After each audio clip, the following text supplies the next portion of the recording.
So good morning, everyone. We're just waiting for the people in the waiting room to join us. I have just one more. Good. Good morning once again.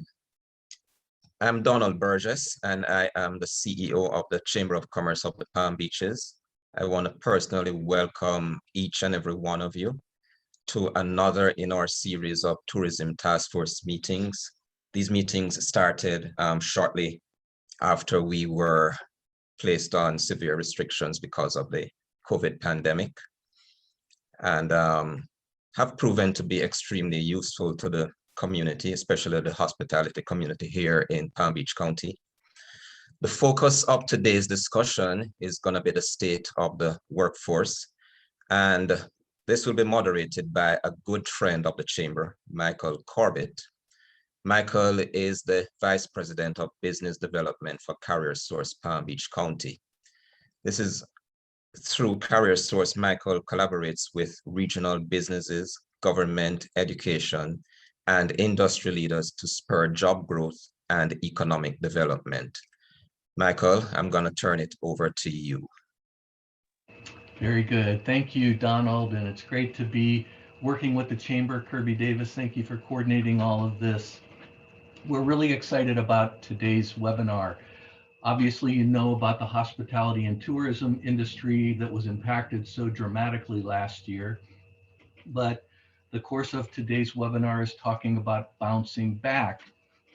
We have three great speakers that are very knowledgeable about this industry. And they're going to talk about the issues facing the businesses and how the recovery is unfolding on a global, national, and regional level. So I'm really excited for all these three panelists to talk and inform us what's going on in these two industries. Our first panelist is Peter Yesawich.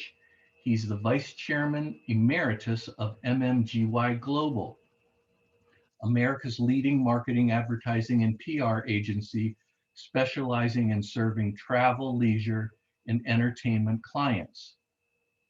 The agency represents clients in every category of the travel industry through offices across North America, Europe, the Middle East, and Asia.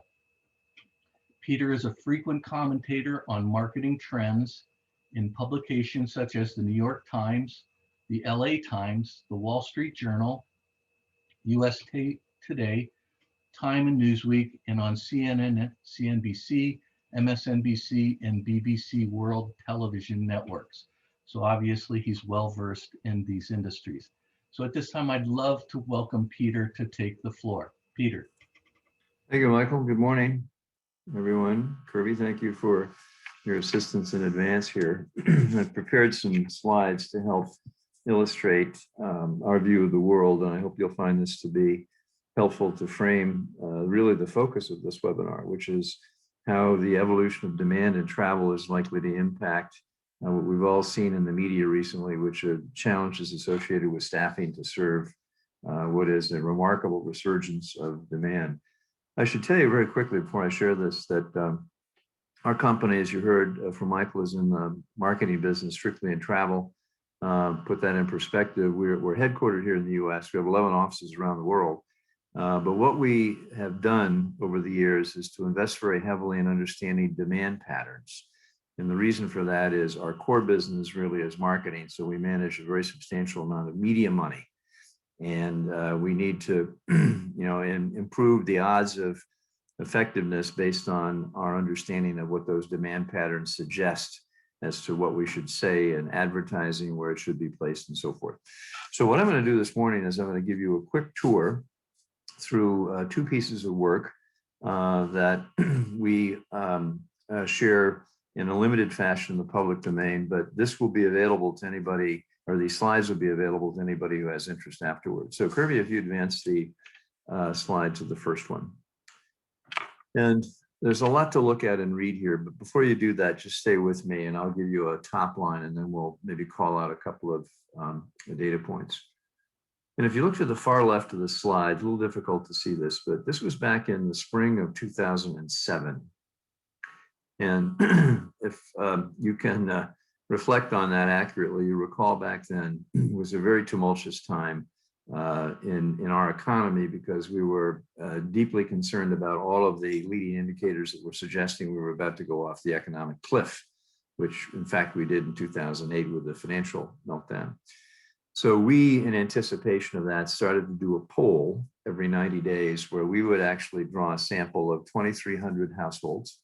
And what we would do is refresh that sample every 90 days and essentially ask them about their travel intentions and 6 aspects of that going forward. So the way to think about what I'm going to share with you here is this is looking through the windshield, not the rear view mirror. And most of the work in travel actually looks through the rear view mirror, where you ask people, where'd you go, what'd you spend, how'd you book, and so forth. But this is a forward-looking survey and is today, I believe, the only one of its kind in the US. And we use this to make predictions about demand. And if you take the time to read what's on the right-hand side, which I will not do, you'll discover that this is an index. And we actually calculate this index looking at 6 different things like interest in travel, time available to travel, and so forth. So everything is indexed back to 100 in the first quarter of 2007. So if you scan left to right, you'll notice that we dropped off the cliff as expected in 2008. We gradually rebuilt that. Back in 2014, you'll notice that consumer sentiment just began to puncture that black horizontal line, and then it began to grow all the way up till you'll see the fall of essentially 2019, where it was about 117. So the way to interpret that is that US adults were 17% more likely to be taking a trip in the next 6 months back in the fall of 2019 than they were in the spring of 2007. Okay, so that's the way you would interpret that. Then look at what happens.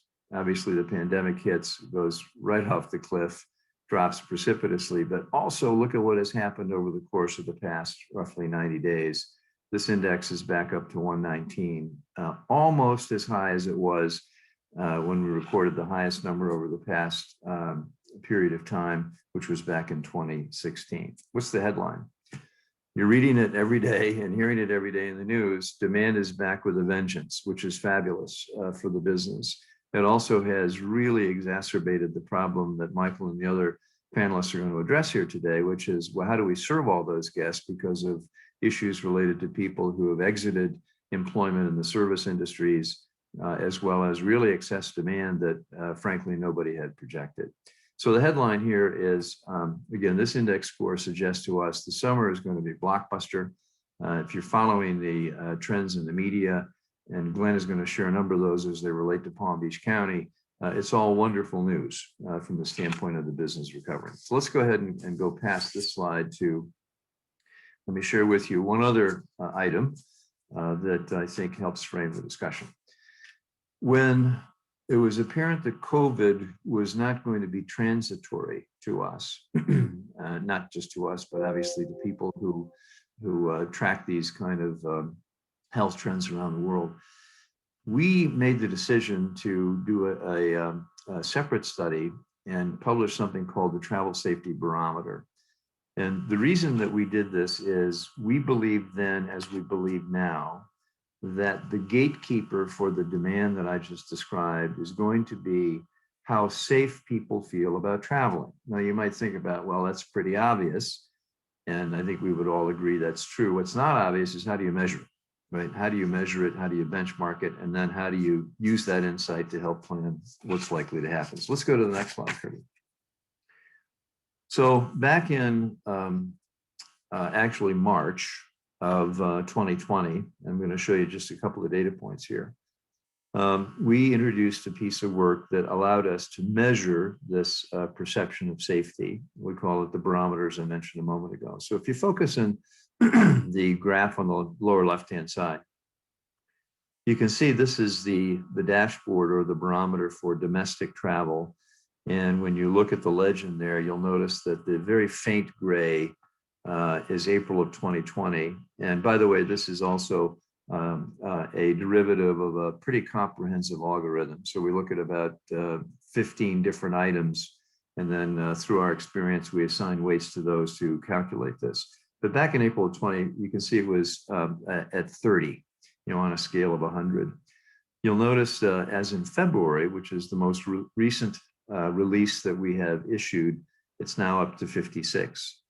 And the question is, well, how do you interpret that? Well, one thing is you can see it's growing, which is positive. The other is our belief was that the demand that I've just described would not begin to materialize until we saw this barometer exceed a value of 50, which you'll notice we did back in July. And that's become evident now as you take a look at what's happening in the lodging business, airline business, and so forth. To the right, you'll notice that international travel is still kind of burdened by concerns about safety. And over the same period of time, it's gone from a value of 20 to 36. You'll notice it really hasn't moved in the past, roughly 90 days, unlike domestic travel, where we saw some pretty significant movement from 50 to 56. So the way to interpret all that is that the prediction I made a moment ago about demand coming back is certainly supported by the shift in perceptions about the safety of travel. Let's go to the next slide. You probably read about this trend in the media. And if you look at the dial in the upper right-hand side for transportation, you can see that the perceived safety of transportation has grown significantly, since April of 2020, going from 54 then up to 67 in February. But more importantly, if you look to the lower left, you can see what's really driving that is the perceived safety of using your personal car to travel. And one of the things that we had forecast and has obviously materialized is that wonderful demand recovery is being driven primarily by travel by car, personal car.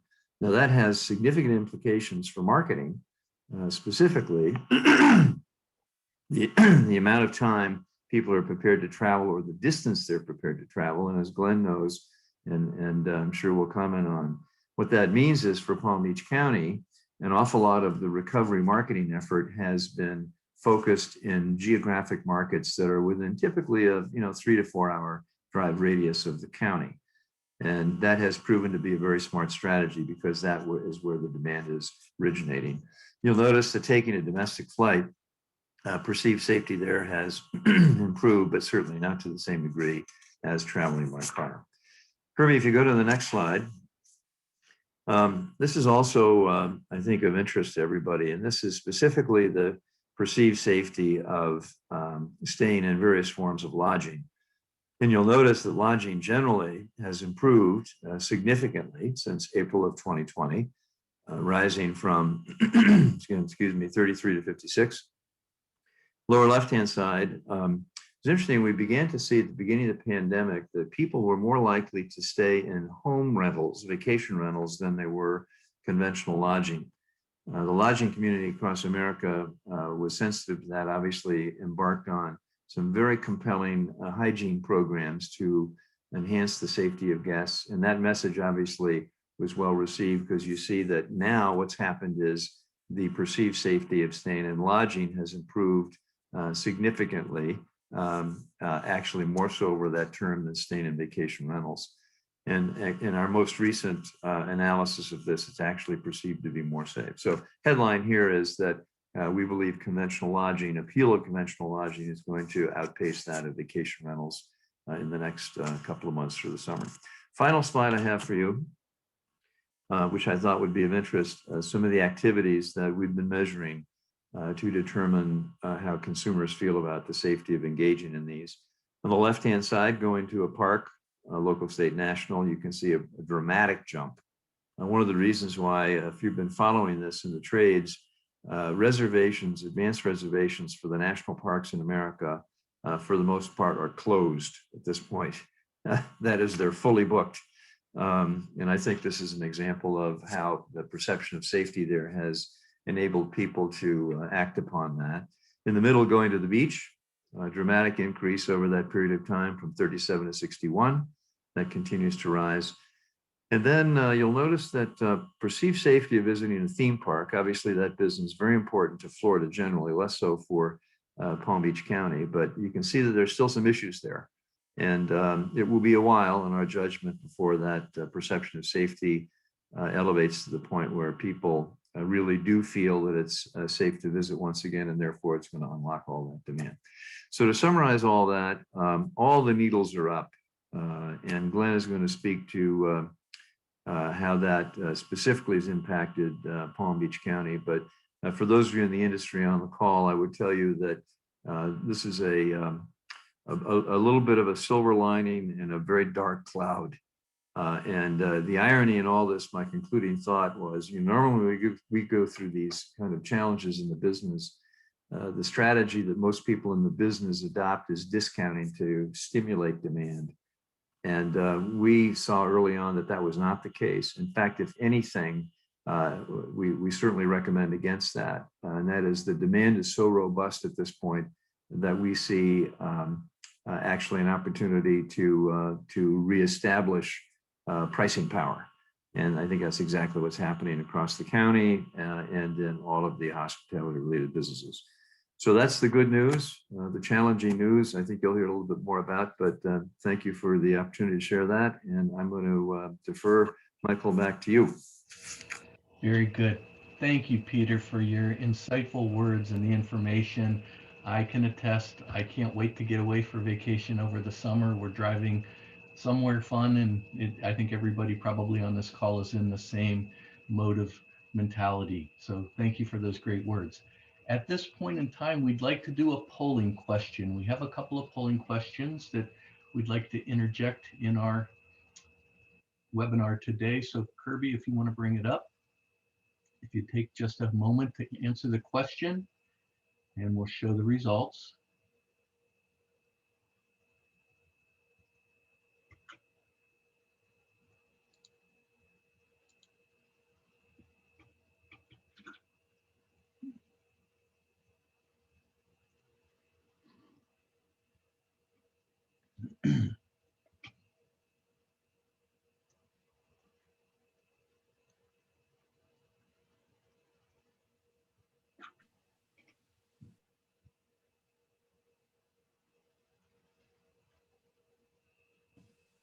Okay, if you want to show our results. Okay, this is a big important question here. What's the most critical soft skill someone must possess in the hospitality industry? Customer service is in front, positive attitude behind that, and then communication. So we all deal with people in restaurants, hotels, entertainment complexes. This tells you where the employer is looking for the most important skill. So thank you for responding to that. Our next panelist is Rosanna Maietta. She's the Executive Vice President of Communications and Public Relations at the American Hotel and Lodging Association, AHLA, and President and CEO of the AHLA Foundation.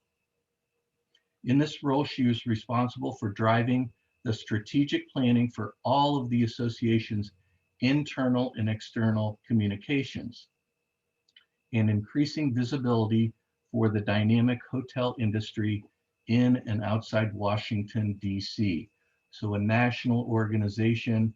Rosanna is located in Washington, D.C. We'd like to pass it over to her right now to take it from here. Rosanna. Thank you, Michael. Good morning, everyone. It's so nice to be with you. I wanted to start by giving you a little bit of a sense of what our foundation does on behalf of the hotel industry, and then talk more specifically about what we're seeing right now as Peter addressed demand and what we're seeing from the hotel perspective. So first and foremost, our foundation's goal is really very simple. We seek to elevate employees, current or future employees, into the industry. As you all know, we have more than 200 career pathways, and so our job is really to provide programming that will take an employee who's already working and get them to the next level in their career, and then look for that new cohort of potential employees and help them choose our industry over others. And that is particularly critical right now as we're starting to see some real issues around labor. We have two other cornerstone foundational programs. One is diversity, equity, and inclusion, which has become ever so important in the last year, I would say, with an intense focus. It's something the industry has always sort of built its legacy around. We seek to have an employee or a workforce as diverse as the guests that we serve, but really looking to the foundation to be very intentional and make sure that we're being a convener to provide resources and trainings on behalf of the whole industry. And finally, another area that is of key importance to us is to stop human trafficking in hotels and work with our partners to make sure that we're stopping human trafficking everywhere, but particularly in the travel and tourism industry, because that is an area of focus for bad actors, criminals who are seeking to use our properties to conduct their illegal activity. And so we have a lot of awareness activities in place, free trainings to help employees spot and stop trafficking.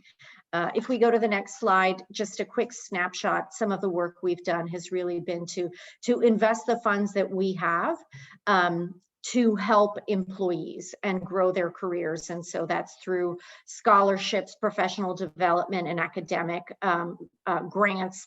We provided over $1 million in research that will help the industry improve, whether it's research on diversity, equity, and inclusion, or research around the labor shortage. We're really trying to take all of the funding that we get and invest it back into the industry.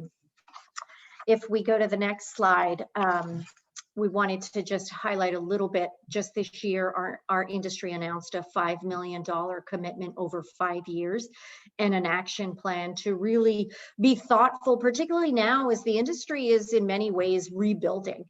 And as we're rebuilding that workforce and cultivating those who stayed with us during COVID, how can we be more intentional with programs and activities that attract more diverse population into our industry, but also really looking at industry leadership with an eye towards bringing more women and people of color into the C-suite. And so we're currently building a whole suite of programming that will address some of our shortfalls and our opportunities there. And so over the course of the next 5 years, you'll really start to see more programming, training, and resources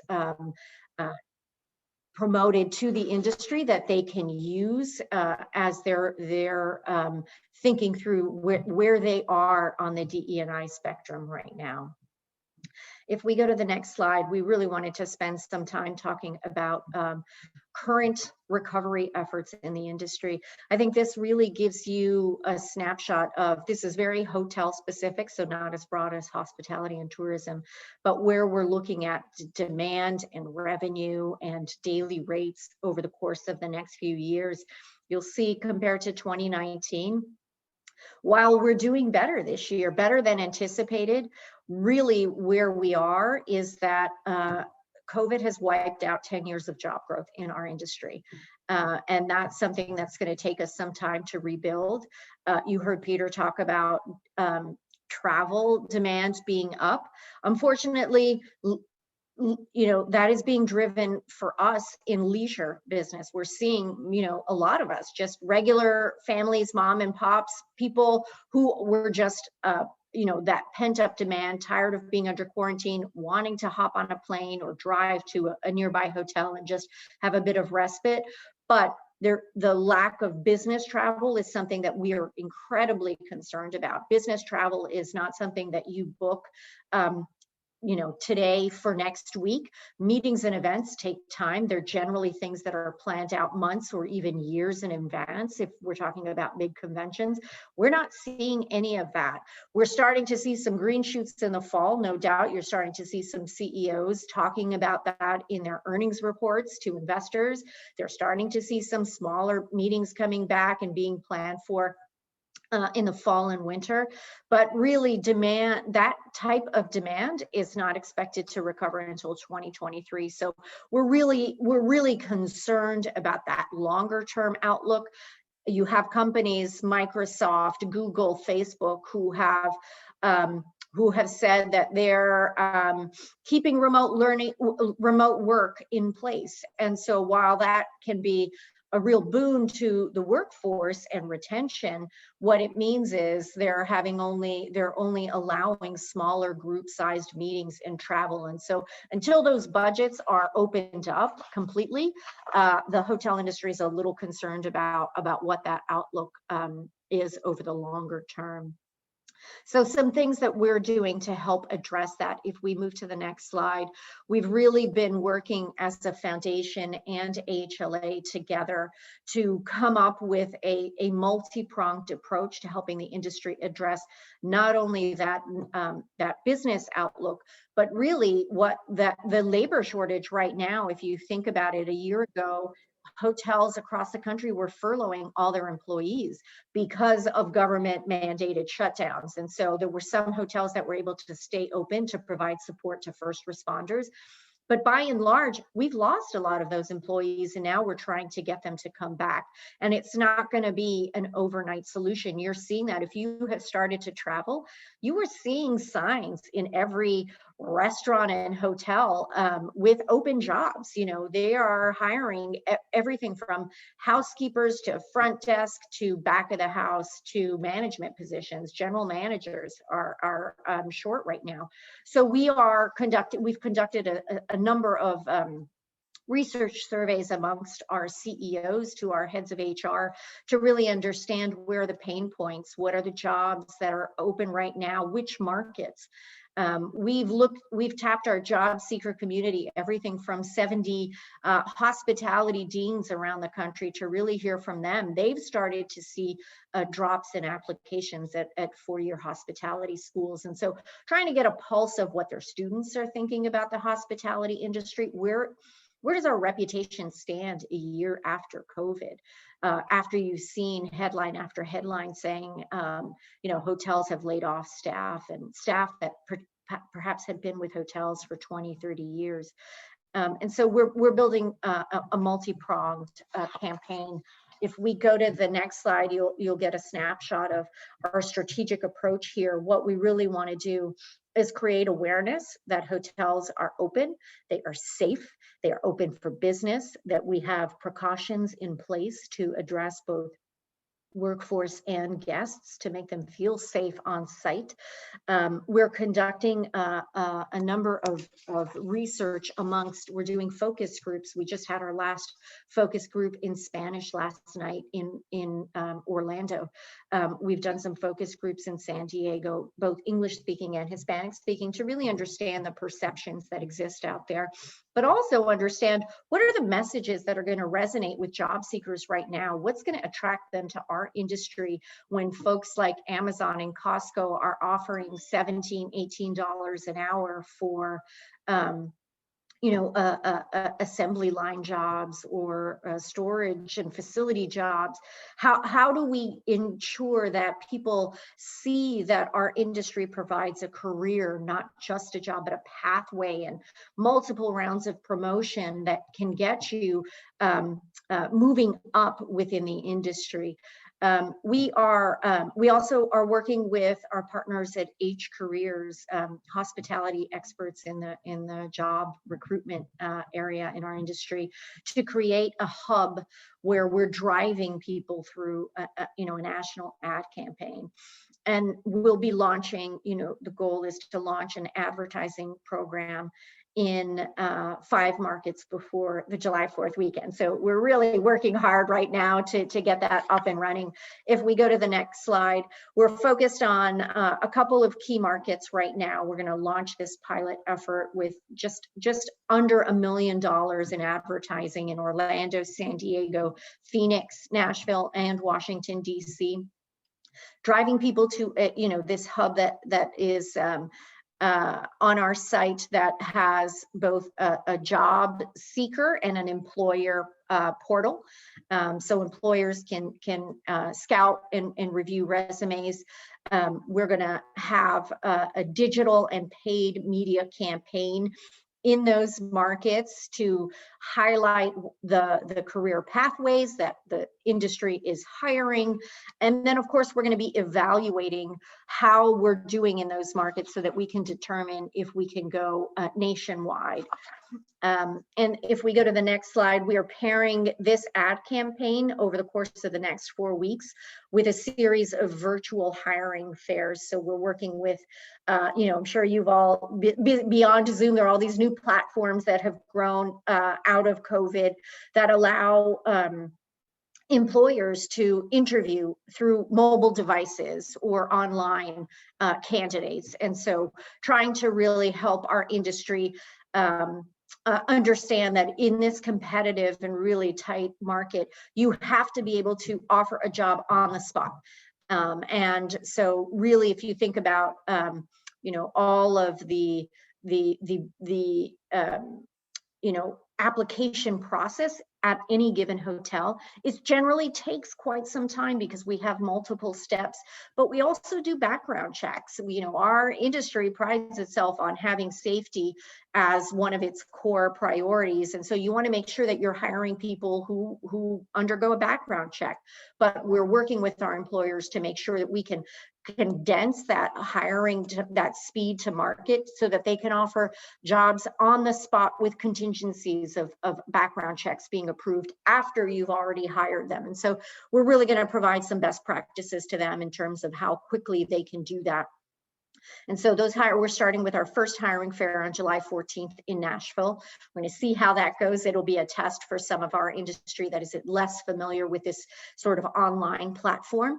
And once we get some learnings from that, we'll proceed with the other 4 markets through the course of this summer, because right now, we're concerned that with all of that high demand in leisure travel through the summer, families going to hotels who maybe have been looking forward to a vacation for over a year, that the quality of that experience and that stay, that guest service really is central to what happens. And you can only do that if you have enough staff in place to turn around the rooms, to support guests at the poolside, and to have, culinary service in your dining experience. You're not waiting around for an hour to get your drinks and your entree. And so that's going to be critical, and staffing up right now is one of the most important things that we can help them with. And finally, if we go to the next slide, we have also been creating a series of new resources and materials. You can access those on our website if you're interested. But really asking our industry and looking outside of our industry for what are some of those innovative practices that are working right now for recruitment. But we also don't want to forget about the employees that have stayed with us during COVID. And in this time, they've had to do 1 or 2 or even 3 jobs in addition to what they were originally hired for. And so recruitment or retention rather remains even more important. You want to make sure that the employees you have aren't leaving you for something else and leaving our industry for good. And so there are a series of incentives and benefits that some employers have adopted right now that really seem to work. And they include things that are really, they may not be considered, that innovative or out of the box, but they're new to our industry. Things like providing transportation credits to employees. They may not be comfortable getting on the subway, or now they may, because of the hours you're asking them to come to work, they need to take an Uber because transportation in their city, if you think about even Orlando and how spread out that is. If you need to get to the Disney property, maybe you're not living very close to Disney, and the bus transportation system doesn't start operating until 5 or 6 a.m., but you need to be on site at 4. So providing that transportation credit can really go a long way. And the other thing that we're hearing is really, really important, particularly for women in the workforce, is that childcare solution, which during COVID was really difficult. It still is very challenging right now. We know a lot of school camps have limitations on what they're doing. And so how do you help the women in the industry who have children and have to deal with childcare?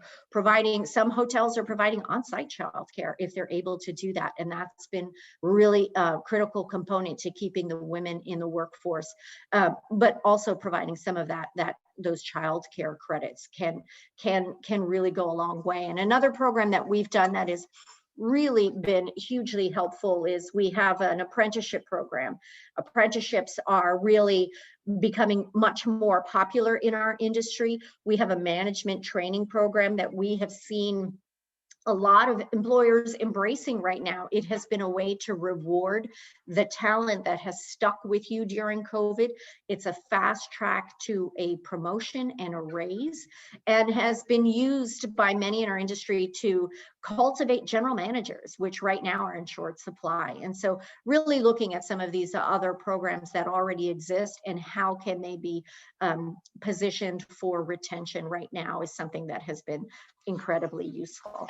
And so with that, I might stop there. I would leave you with, while we're very optimistic about leisure travel picking up, we're really laser focused on business travel and how we can encourage more business meetings and events. And that's going to be a focus for us through the summer and into the fall. And then secondarily, really helping address this labor shortage issue and reminding the broader public that the industry is one where you can live your American dream, start at the entry level and move all the way up to CEO. So with that, I'll turn it back over to Michael. Thank you, Rosanna. What a good amount of information on hiring and trends for employment. That's exactly what we wanted you to provide to us. So thank you for that. If you have any questions you'd like to ask any of the panelists, feel free to put them in the chat box. We'll get to that after the meeting to talk with everyone. But very good information. Peter talked about travel trends and she's talking about employment trends, and we can certainly see that in Palm Beach County. We are in fact doing a virtual job fair right now as we speak, leading up until noontime. So we're following exactly what she's talking about. Kirby, if you would like to post the second polling question, and everyone take a moment to please respond to it.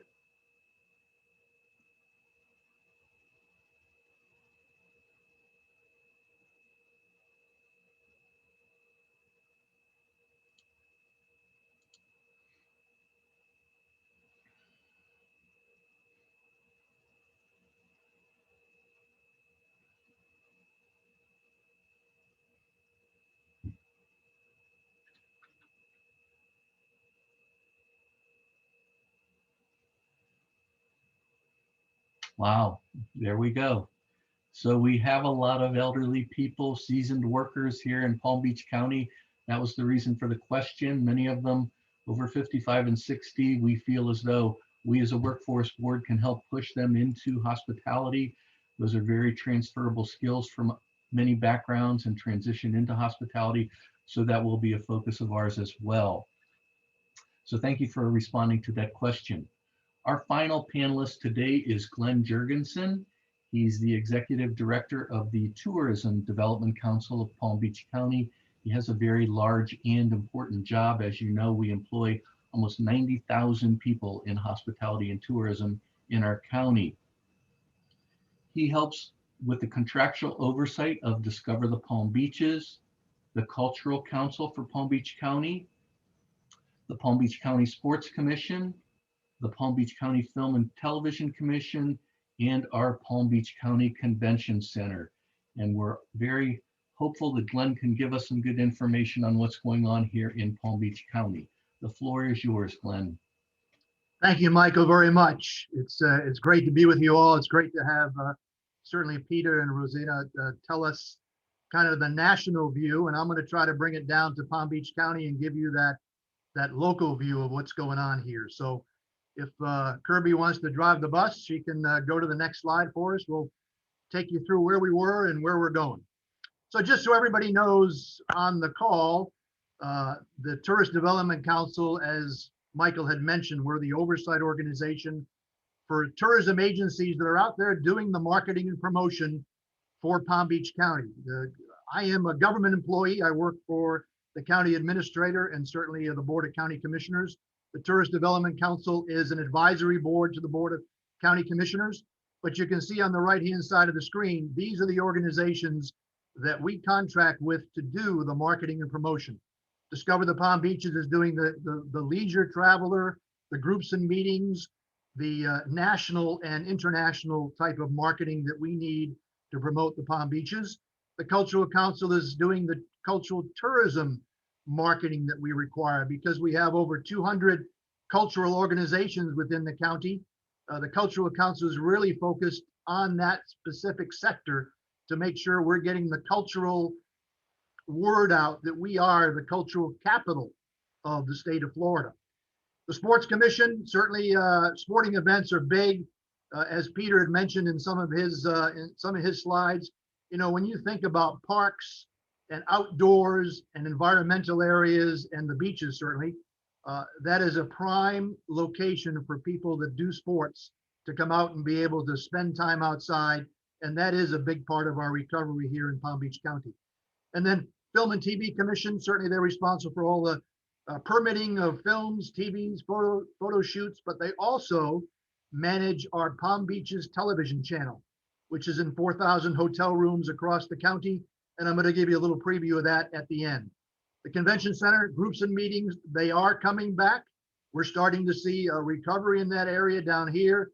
Certainly we've had a lot of the ones that were in 20 and 21 have moved out to 22 and 23. But we're having a lot of short-term business that's booking very quickly. We're able to react to that fairly quickly. And I think the month of June might be probably one of the best months for the convention center that we've seen ever. We've got some good sized groups over there, and we've had some short-term. We just had over the weekend a basketball tournament that's pretty regional, but we had folks from all over the country actually come in. And that was a quick turnaround. That was a 3-week booking. And we turned it around and had turned the convention center into 10 basketball courts for high school and middle school kids. And they came from all over the country. We're very tied into the environmental management team at the county. They are a great partner with us. We provide beach money out of our bed taxes to do beach renourishment. And certainly I already mentioned the television channel. So Kirby, next slide. Just a little historical piece about bed taxes. Bed taxes have been in existence for over 38 years, started back in the 80s. It is a Florida state statute that governs everything we do. So the bed taxes that we bring in when somebody stays in a hotel or also rents a single family residence, a condo, an apartment, a room, Airbnbs. If you're renting that for less than 6 months, you should be paying bed taxes to the county. And those are collected by the tax collector. And you can see we've expanded what we do with those bed taxes over the years. It started off very much as marketing and the arts, started by the president of the Breakers Hotel and Mr. Alex Dreyfus, who was a business, certainly a businessman in Palm Beach County back in the 80s. Those two individuals decided this is what we had to do to make sure Palm Beach County was on the radar for people to come and enjoy staying here and things to do. So you can see we've expanded what we do with that to the point where we're building stadiums, we're building convention centers, and we're doing marketing and promotion for all the things that we all love about Palm Beach County. The next slide, Kirby. So here we are, 2019. We came off of 2018 was a record. And then 2019 was another record. $54.2 million worth of bed taxes were collected in 2019. And then we were about halfway through the year, and we were actually almost through the entire season in 2020. And that is the benefit we had. We had January under our belt. We had February under our belt, 2 record months. We were 3 weeks into the month of March, and then COVID hit. So we saw our reduction in 2020. At that point in time, we were down to 20% occupancy in the hotels in April, and certainly going out into the month of May. Very slow recovery. $43.3 million of bed taxes were brought in, down 20% year over year. We thought we were going to be a lot worse. We thought we were going to be up in the mid 30s, but those non-hotel areas, the collections for non-hotels, the equestrian season was still here. Many of our friends and neighbors had come down from the north. They were renting either condos or timeshares or single family residents out in Wellington and certainly along the beaches, and they decided to stay. So we were very fortunate for the months of April, May, June, July, we started to average about $1 million alone just in bed tax collections from non-hotel sources. And that was very unusual. 25% of our collections were coming from that category, and normally it would be like 8 to 10%. So it was really a savior for us and helped us get to that 20% down. Was equal to the Great Recession of the 2008-2009. Kirby, next slide. So this just shows you, this is what we've gone through over the past 10, 15 years. The Great Recession hit us. We were very fortunate to add another penny back in 2015. So we had another $6 to $7 million worth of marketing bed taxes that we could put to work. We put some of that to beaches and the rest went to marketing and promotion. And then as you can see, we were on a tear. We hit the $50 million mark and we were continuing to roll. And then 2020 COVID hit. But we're on the mends. Things are really starting to pick up to the good side. The month of April, I'm happy to report, and I reported this to the TDC and also to all the boards that I sit on because of the agencies. The month of April was the best April we have ever seen in bed tax collections since we started collecting back in the 80s and started reporting. We had a $6.3 million bed tax collection month, and it was the best ever. We expect May to be pretty good. We expect the summer to be very good. So we're very happy that the recovery in Florida and certainly the county has been very positive, and we're on the right roll. You can see the revenue breakdown in that FY20 year to date, 25% last year. This was actually the total fiscal year 2020. 25% down for the hotels and 19% up for the non-hotels. So that's where that bed tax collections really helped out from those single families and activities. Next slide, Kirby. So here we are. We're at 43.3 million in 2020. Our forecast for 2021 is 45 million. It's up about 4%. And the reason for that is 2020, we were halfway through season. So we had the benefit in 2020 of season. This year, we did not have that. It was a very slow recovery in certainly the fall, the first quarter. Groups and meetings are not existing pretty much in the first quarter, which we are in the fiscal year of October to December. So first quarter, not a lot of groups and meetings. The leisure traveler, as Peter had mentioned, the leisure traveler is going to be the one that brings us out of this recovery into this positive effect. And certainly sports tourism is going to be bringing us out of this during the summertime. And you can see it's a little longer recovery, that 4% growth. Next year, we're looking at between 10 and 15. So we'll be up a little bit over that $50 million range for collections, hopefully in 2022. Next slide, please. As you can see, we take 4 of those pennies and we put them to work on marketing and promotion and beaches. And they're very important to us. Discover the Palm Beaches actually gets the bulk of the marketing and promotion and the sales team support. But certainly sports puts about $1 million worth of grants out into the community, out into the events rights holders to bring their event to Palm Beach County. And that will help us during this summertime and into the fall.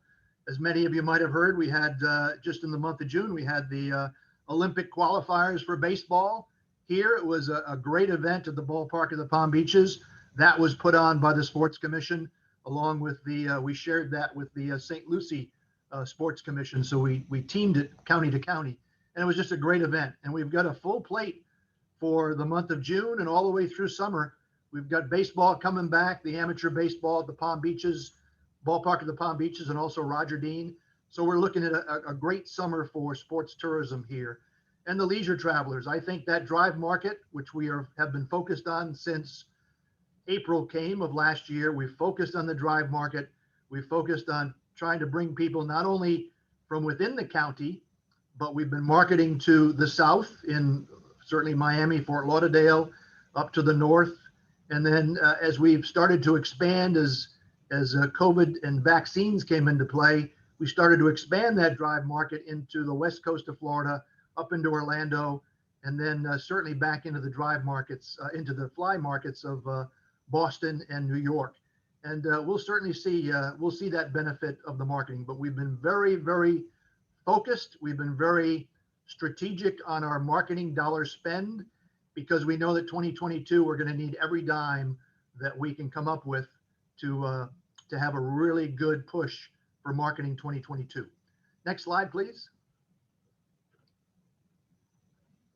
And this is just beaches, just to give you an idea. We put a lot of money into beach renourishment. It is the #1 activity that our visitors have told us over many years that's the reason why they come to Palm Beach County. We've got 47 miles of them. And I think now we're expanding that to, we have beaches, outdoors, people love it. We're a little bit more open than our neighbors to the south in terms of being outside. We have a great Palm Beach County Parks organization that gives us some of the greatest parks in the state of Florida and even in the country. And then certainly we have some great environmental areas. So when you can think of all the outside activities that we can do between ballparks and the like, and just our environmental and parks, why wouldn't you come here? Why wouldn't you come and stay and be able to be outside and avoid, the congestion of other destinations? Next slide, please. And then this is just the investments we have made with 2 of those pennies. We collect 6, we take 2, and we put them to work on building things.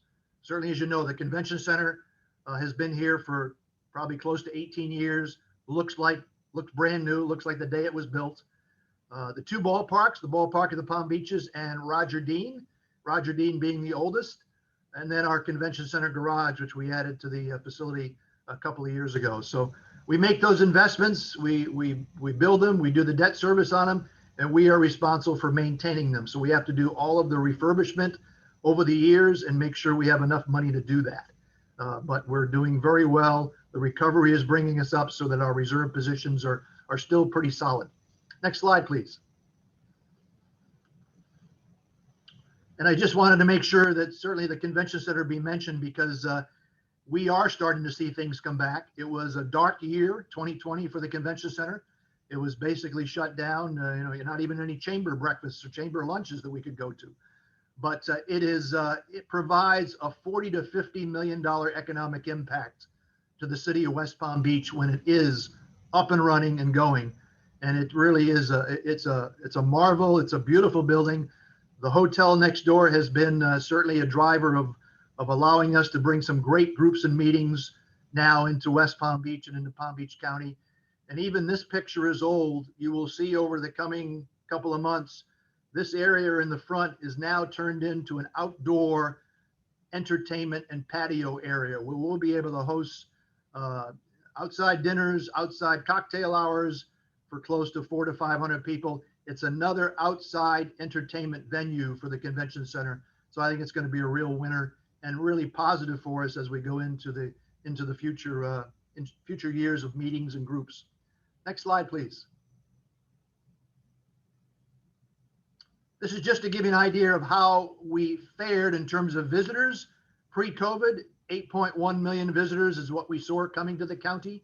It was about an $8 billion economic impact for us. 4.6 of that was direct visitor spending annually. And you can see the categories of what makes that up. Next slide, please, Kirby. This is what happened in 2020. We went down to 5.2 million visitors come to the Palm Beaches, and certainly the impact of a $6 billion economic impact. So down 2 year over year, but we're on the return. And that is, it's great to see that things are turning around the way they are, because Florida opened up certainly much earlier than much of the rest of the country. Next slide, please. And then this is the labor side, and this is what Michael certainly wants to focus on.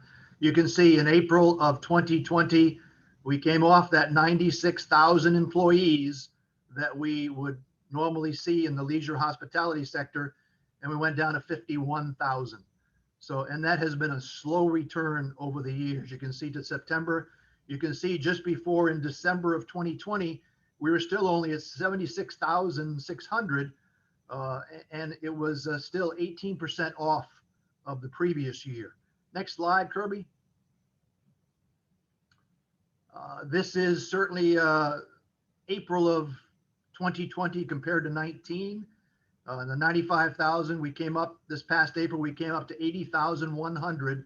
But you can see 1 year ago when COVID hit, we were just down under that 50,000 employees. And it's certainly a big hit. The hotels basically operated at 50% of their employees for a good part of the year. They would normally be around 10, 11,000 employees in the hotels accommodations alone, but they were operating at about 5,000 to 6,000. They're about 7,500. They just hit 8,000 in April, this past April. Next slide, please.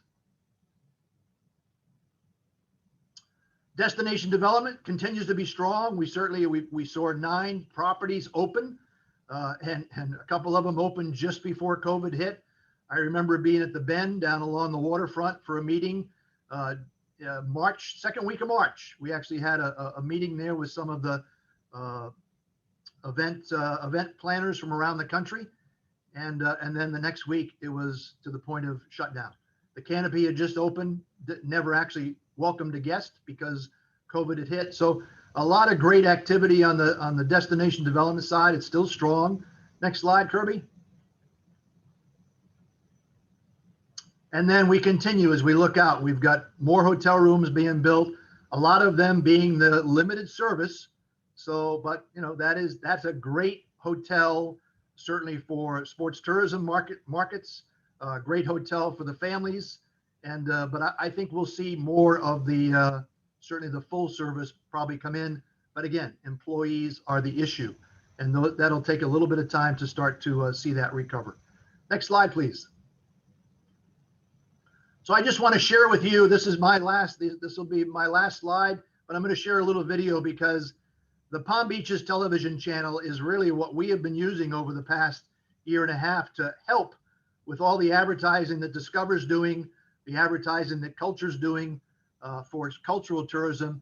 We have been streaming, and this television channel was developed a couple of years ago between the Tourist Development Council and the Film and TV Commission. My ask of them was to develop a channel that was very much like the Disney channels when you stay in a hotel up in the Disney area. Right now, this is in 4,000 rooms across the county. We're working on getting more hotels to adopt it and put it into their entertainment system. But this will give you a little flavor for all of the programs. Next slide, Kirby. And I'll even go to the next slide because this will give you some of the programs. These are all programs that are produced family-friendly, produced by local production companies out of Palm Beach County. And with that, I'm going to wrap it up with the video. Kirby, you can let that roll.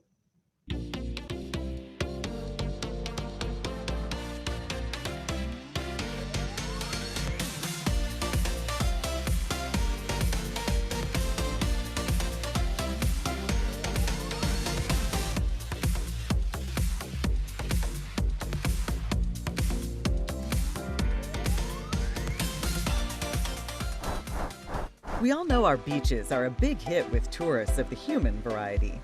But come nighttime, our coastline is absolutely crawling with another type of visitor. Every creature has its own spot in the circle of life. I love that they're basically dinosaurs. So why do we love our sea turtles so much in Palm Beach County? Well, they are adorable. Each season, polo teams and fans from around the globe flock to Wellington to compete against the game's best and to see and be seen. Welcome to the Polo Life.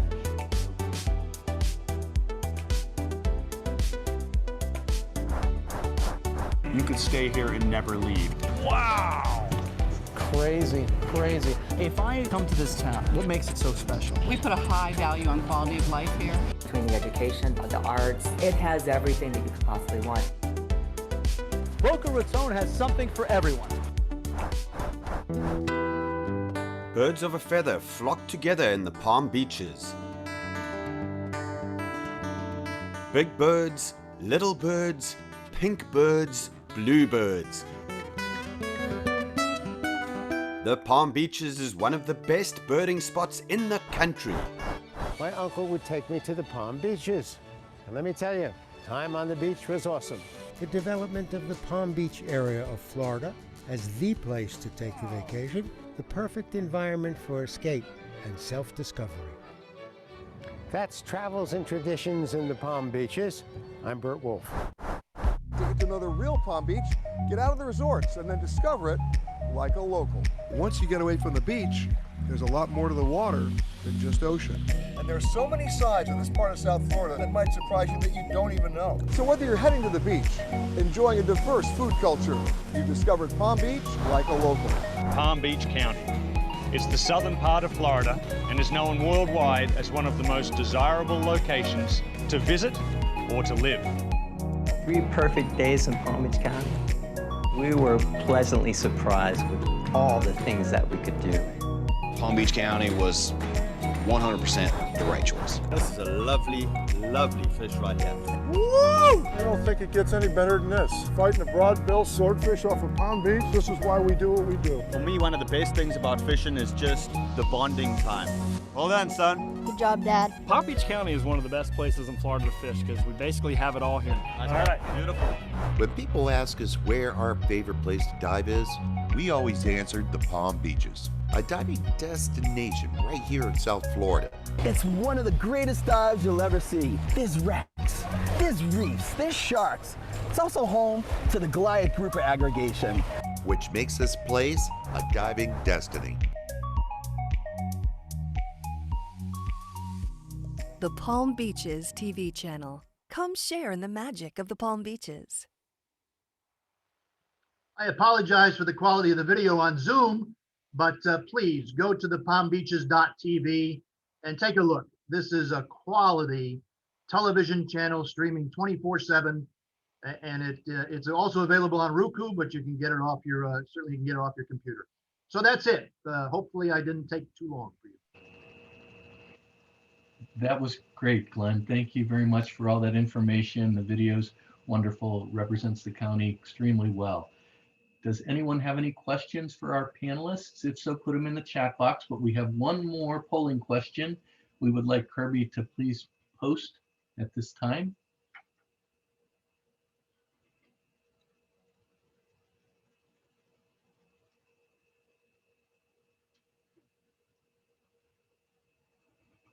What is the most important element in attracting workers into the hospitality industry?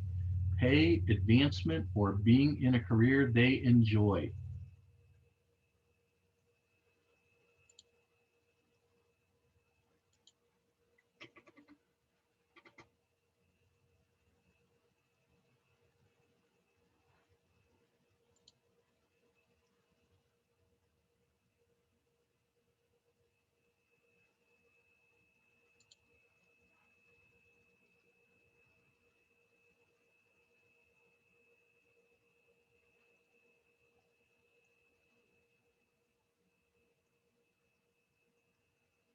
All right. Pay and being in a career they enjoy, tied with advancement being the third choice. So thank you all for responding to our polling questions today. We're just past the top of the hour. Don't see any questions. I do have a question for Peter. As you know, the US is open. What countries are you seeing the most inbound travel from, or from your perspective, the most marketing dollars being spent to try to attract people to the US?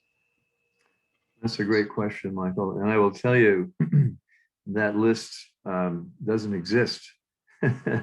Reason for that is, you probably know, the restrictions that existed in terms of foreigners coming into the US, as well as in many countries exporting travelers, their ability to leave those countries. Having said that, let me try to answer the question going forward. The traditional drivers of visitation to the US are Canada, nationally #1, which has been equally burdened by COVID as we have. And then the UK would be the second, and to a lesser degree, countries in Central America. I think we are going to see a similar trend emerge, but I think it's going to be a lot longer, to be honest with you, than we hope. The one thing I didn't mention, and I think it's something we just need to be mindful of as a group of people concerned about travel, tourism, lodging, and demand, and that is what's happening with the apparent spread of this new variant. And, just because, we're in a very fortunate position here to have so many adults actually in the population vaccinated, we all know that's not the case, in many countries around the world. And one of the questions is, how is that going to impact our ability to preserve this kind of reopening or advance it? And also, to your point, impact international inbound travel. I think if it doesn't get under control, I think we're going to see some of those restrictions probably reinstated until it is under control. So I guess the headline there is, from a marketing point of view, the way we're counseling our clients is put your money domestically, and more specifically, as Glenn indicated, put it in concentric circles around the markets that you think are likely to really generate that's where the smart marketing dollar is going right now. Very good. Thank you, Peter. Well, we'll wrap up here. We'd like to thank the Chamber for hosting this event, specifically Donald and Kirby. You did a great job. This spurred out of your activities from last year. Thanks everyone for attending. Peter, you did great. Rosanna, we really appreciate your information. And Glenn, we'll see you around town as we always do. Thanks everyone, and have a great day.